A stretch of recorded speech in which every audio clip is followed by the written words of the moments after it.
Hey folks, this is Riker with a guide on how to do the Manglemaw run in Diablo III Reaper of Souls. Now, the Manglemaw run is debatably one of the better runs. It's definitely one of the more popular runs right now. People claim that it'll give you the highest or a very high amount of legendaries per hour, and some say that it's roughly on par with split bounty farming, and split bounty farming is probably the best way to farm legendaries right now. But the good thing about the Manglemaw run is that you can do it by yourself, and it's pretty straightforward. So Manglemaw is a boss monster, a mini boss that spawns in Act 1, and you're going to do this in campaign mode. The run is going to take about a minute, including downtime, and you're going to start by selecting campaign mode, normal difficulty just for setup, and the quest is the 6th quest, the Crown quest. And from there, you're going to travel outside of New Tristram, take the Northern Gate, head through the Weeping Hollow all the way north, until you find your way to the Cemetery of the Forsaken. Once you're there, there's going to be, I believe, 3 or 4 different crypts, and you have to find the correct one.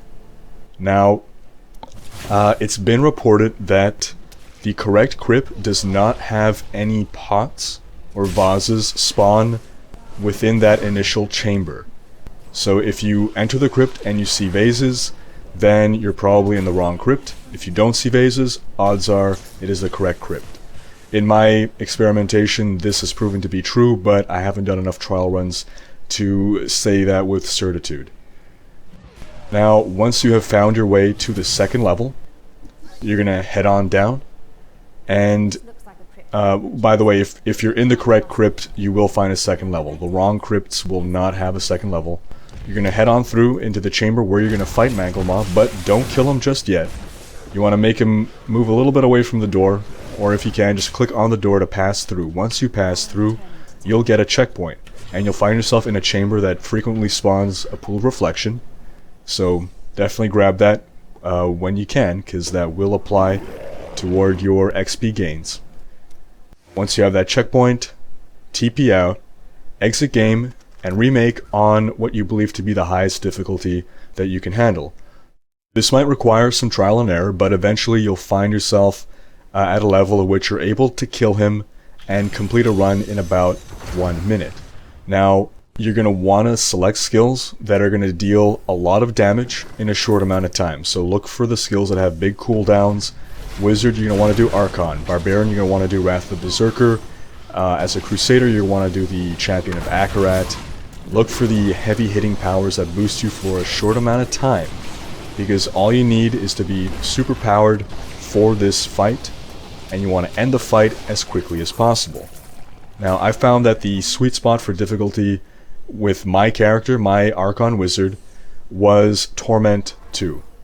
The fight lasted just long enough to expend my entire Archon, and Torment 3 was too much for me to handle. Archon would end, the fight wouldn't be over, and then it would take too long to finish him off.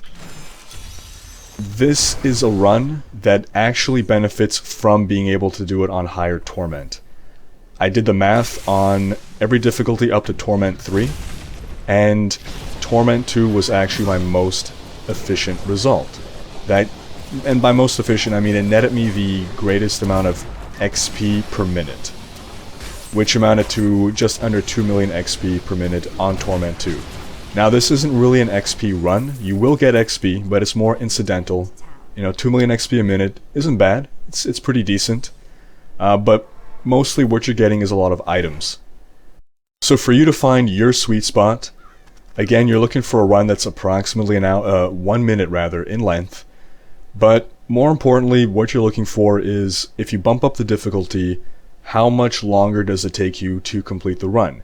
What I was seeing was that on normal, I would complete it in maybe 45, 47 seconds, versus on Torment 2, 55-ish seconds. Those extra 10 seconds at the end of the day didn't really matter, simply because most of the downtime here is spent not in the fight, but in everything else. So the fight itself lasts 20 seconds, so the downtime is what's most time consuming, meaning you can actually bump up the torment until you're finding that it's taking you a lot longer to complete the fight. Another couple seconds is not a big deal. Well, that wraps up this guide. If you'd like to see more in the future, please like, comment, and subscribe. Subscribe for more Diablo 3 and tabletop RPG content, including Reaper of Souls guides, RPG quick tips, character and campaign ideas, and live recorded Dungeons & Dragons sessions.